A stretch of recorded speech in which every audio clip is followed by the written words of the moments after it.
Príbeh knihy Kristína Rojová v čase. Priatelia, sme pri poslednom zastavení tejto výstavy a budem vám hovoriť o knihe, ktorej vznik ovplyvnili sestry Rojové. Je to Biblia v preklade Jozefa Roháčka. Jozef Roháček, ktorého takúto posmrtnú masku, bustu mám aj vedľa seba. A Jozef Roháček je typický v svojej danej dobe. Vyšiel z chudobných pomerov, z dedinských pomerov a mal veľký talent na jazyky a na štúdium. Obrátil sa vďaka sestram Rojovým a stal sa ich takým učeníkom, žiakom. Rozpoznali v ňom talent na jazyky, tak spolu s Jánom Chorvátom ho poslali na biblickú školu do Nemecka. Jozef Roháček už na tej biblickej škole ako mladý študent si zaumienil preložiť Bibliu do slovenského jazyka. Z pôvodných jazykov, z hebrejčiny a z gréčtiny, aby bola rozšírená medzi ľudom. Jozef Roháček potom počas života pôsobil ako kazateľ, misionár Modrého kríža, ako evangelický farár, stredoškolský profesor. Domnievam sa, že spoluautorkou jeho prekladu Biblie je jeho manželka. Jeho manželka, Rúženka Roháčková, bola rodina Vraná. Pochádzala z českej intelektuálnej rodiny, ktorá pôsobila na Slovensku. Jej otec bol učiteľ, vedec, botanik a pravdepodobne ateista. A Rúžena sa stala diakonkou pri sestrách Rojových na Starej Turej a potom študovala 7 rokov v Spojených štátoch. Takisto na misijnej škole, podobne ako jej budúci manžel Jozef Roháček. Ovládala biblické jazyky a tak bola neoddeliteľnou súčasťou a pomocou svojmu manželovi pri preklade Biblie. Rovnako aj ich dcéra, doktorka Viera Roháčková. Keď už mami nebolo, pretože bola chorlavá a zomrela skoro, tak bez nej by otec nedokázal korektúry Biblie spraviť. Mám tu ešte okrem busty Jozefa Roháčka aj pamätník jeho manželky. Je tu otvorený na takejto krásnej ilustrácii, krásnej dvojstránke, ktorú pre svoju manželku vytvoril umelecký manžel Jozef.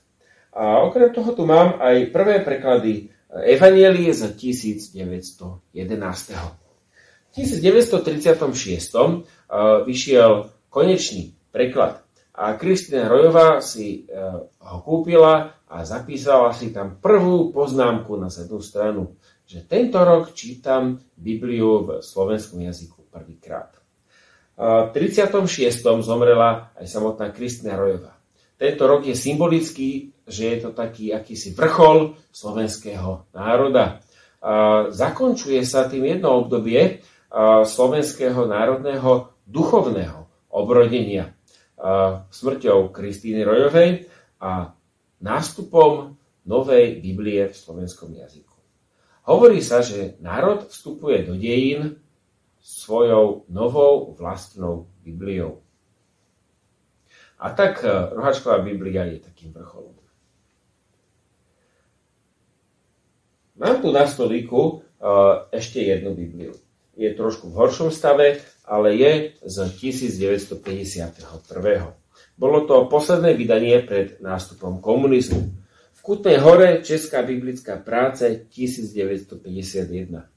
Bolo to posledná výnimka na veľa rokov, ktorá bola udelená pred nástupom komunizmu. Avšak, ako som už hovoril o literatúre v samizdate, komunizmus nedokázal zastaviť literatúru, duchovnú literatúru, Bibliu. A tak táto Biblia sa sem znova pašovala zo zahraničia, kde sa vydávala, alebo Pán Boh si vedel vybaviť niekde na ministerstve výnimku, aby bol dovezený plný kamión. Napríklad ako v 79. zo Švajčiarska. Čo je zaujímavé na Roháčkovom preklade Biblie? Zaujímavé na ňom je a významné, že bol vo veľkom množstve rozširovaný medzi ľudí. Bol rozširovaný skrze spoločenstvo Modrý kríž, ktoré malo svojich ľudí po celom území, kde žili Slováci. Zaujímavý bol aj tým, že bol fundamentalisticky prísne verný pôvodnému originálu a že bol sprevádzaný modlitevným zápasom za každé jedno slovo.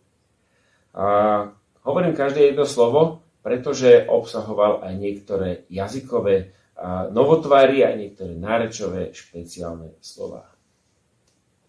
Priatelia, pozbudzujem vás k tomu, aby ste podobne ako na začiatku Kristina Rojová, na konci Roháček a teraz pri tejto výstave my, pozbudzujem vás aj seba zároveň.